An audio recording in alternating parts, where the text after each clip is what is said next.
So I know y'all like, oh my gosh, finally she's gonna tell us what she does with these curls, because Lord knows I have no clue. Y'all, it really isn't that hard. It's very simple. So here we go. Here I am drinking my water. It's very essential for hair growth and skin. And I have on my protective turban, which can be purchased at gaudygear.com. And as I pull that off, you guys see my Meek Mills. Plenty of hair. So what I held up was the Wild Growth Growing Oil. I actually put that on my hairline and I massage it back towards my braids, for the simple fact that we're trying to achieve longer hair. And also, when your hair is moisturized, with the friction of the stocking cap, it prevents a lot of breakage or damaging, especially wearing wigs frequently. So you want to make sure you keep that nice and hydrated.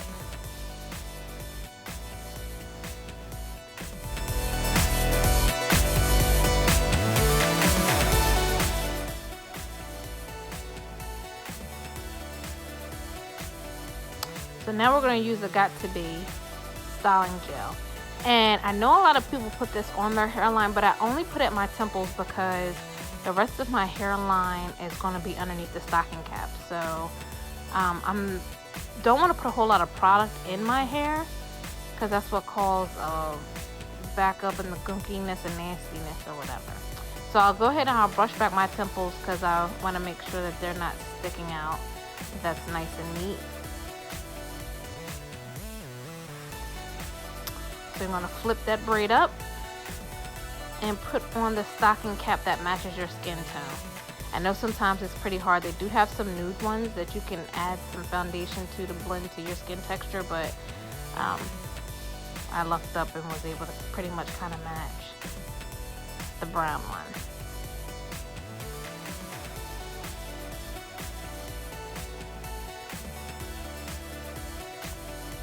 Make sure that's nice and snug on there.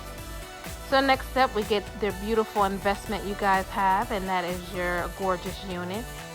So just to insinuate, I know a lot of people tack their units down. I do not. I cannot commit to sewing down or tacking down my units, especially my closure units. So I want to try to make this as easy breezy as possible.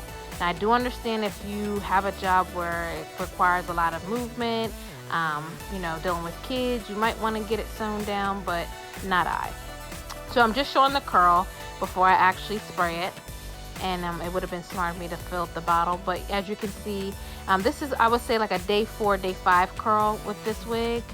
So I'm going to go in and I'm going to damp the wig just enough. I'm not going to drench it, but I just want to make sure that the hair is nice and wet. So going around, spraying. Now, what I would do if you want to be on a neater side is put either, a cape or a towel around your shoulders so you don't wet up your shirt. I didn't really care at the time because it's hot outside and I know that the water is going to dry up right along with my hair. So, in I go. Don't be afraid to get your closure wet. You definitely want to make sure that you activate the curls in your closure as well. The last thing you want is a puffy top and the bottom of your wig looks nice and curly and defined. So you want to make sure that the entire unit is damp when doing this. So just using your hands and also the spray bottle, going through your unit gently, remember. Still a wig, it's not attached to your head. So you go in and wet the unit. Make sure you get in the back too as well. Nice and damp. So not overly wet. Now we have the detangling brush that I know I'm about to drop. So what happens when you have wet hands? Make sure you dry your hands off before brushing. That helps. So the detangling brush that we have, that we also sell on our website, that you're going to start from the bottom and work your way up to the unit. You don't start in the middle of the unit. That's how your hair tangles up. You yank at it and you start to see a whole bunch of hair popping up missing. So you start from the bottom of your unit and you work your way up to the closure. Same thing in the back. nice, smooth, and also using your hands to kind of guide along to make sure that most of the unit is nice and damp. So, like I stated, this brush can be purchased also on our website.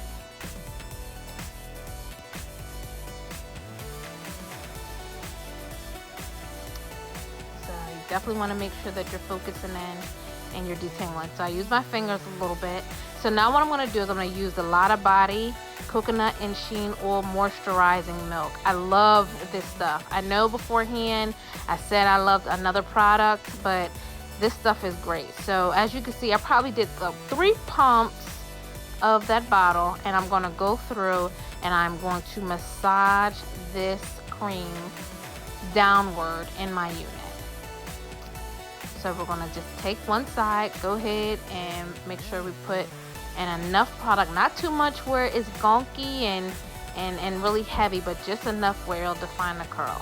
So the motion I'm doing right now is I'm scrunching up my hair where I'm letting go of that excess water and also activating the curls. So we're going to do the same thing on this side. We are going to go ahead, and I did a no-no. I started in the middle. You actually need to start from the bottom, and you'll see at the end of the video the reason why I say start from the bottom. It was more hair that I pulled out than I should have, but it'd be all right because, you know, I can fix it if need be, but she's pretty adorable. So yeah, we go back to the bottom and we work our way up. That's how you want to make sure you go through your unit. Start from the ends and work your way up, detangling. Make sure you go all the way up to the closure.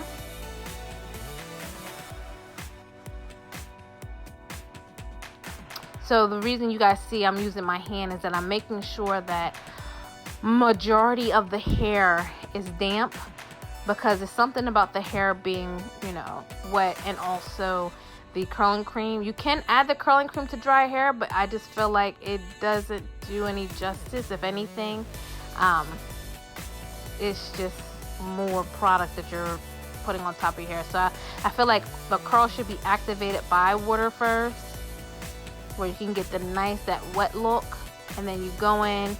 I'm so sloppy, y'all. Look at the product on my forehead. My husband will call me a child. So don't waste no product. So go ahead and grab that, Nita. Boop. All right, here we go. So we'll make sure we massage through.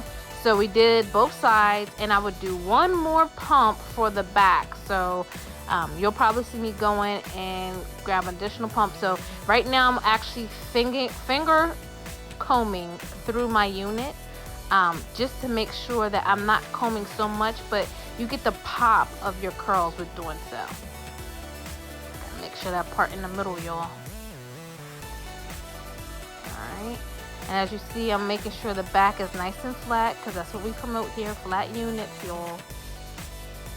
So as you see, I did my additional pump, put my curling cream in the back, make sure that the end of my unit and also the back part of my unit has enough product in it, so when it does dry, all the curls are sisters. Some of them may be cousins, but they are not going to be twins, y'all. Gotta remember, this is real hair. It's going to do its own thing if you do not make sure that you control it. So this is for me finger combing.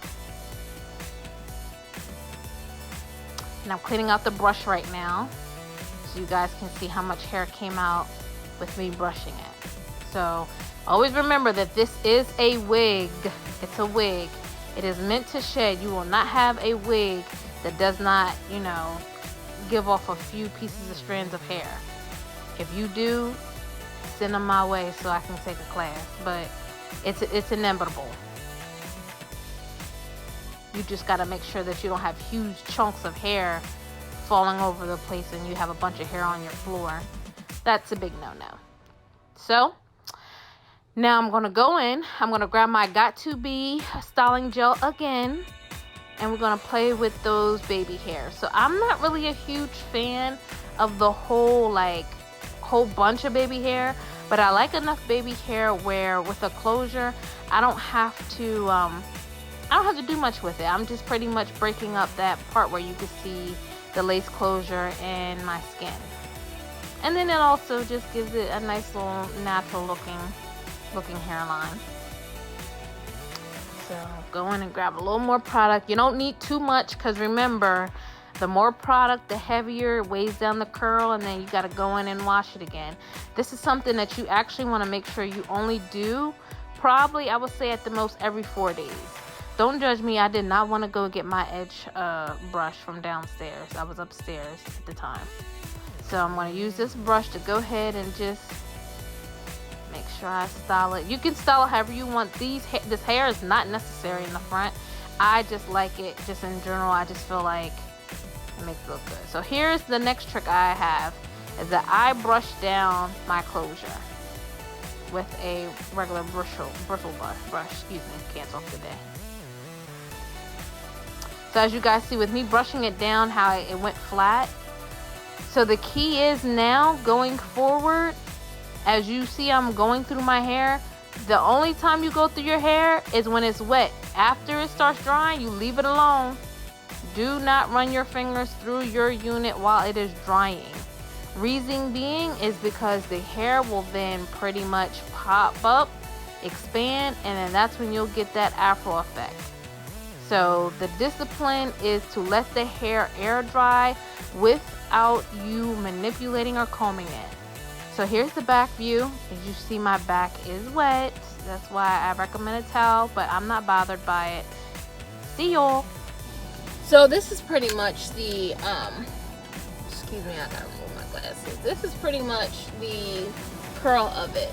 So as I stated on the video, it's still a little damp. It's not too wet as it was before, but y'all can see my shirt is now dry. So it's just water. You can put a towel or something around your shoulders to make sure that you don't mess up your shirt, obviously. Or, like I stated in the other videos, you can diffuse your hair, but I wouldn't do it as often because that can sometimes cause a change of the curl pattern and dryness of the hair and heat damage. So this is it. So this is the wash and go type time that you're on. Closure's flat, and I'm good. So I am going to make sure in like the next 2-3 hours that I don't put my fingers and run my fingers through it, because obviously when you run your fingers through it, it creates volume and expands the curl, and that's when you get the puffiness. As I always state, y'all probably are just now realizing this is day 1 curls. These are day 1 curls. Day 2 curls are the best because you have slight volume, but you still have that definition of the curl. So you get the vroom vroom. You get that look that you would get with a diffuser. So a diffuser, you're just skipping a day. With that, just letting it air dry naturally. You got to go through the process, through the steps. And that's it, y'all. That's pretty much how I do the curling units. Let me know what other videos you guys want me to make. My next video will probably be how to shampoo and also deep condition your units. And also another video I'm going to be doing is when to know it's time to maintenance your unit. So stay tuned, you guys. Again, if you have any questions, hit me up.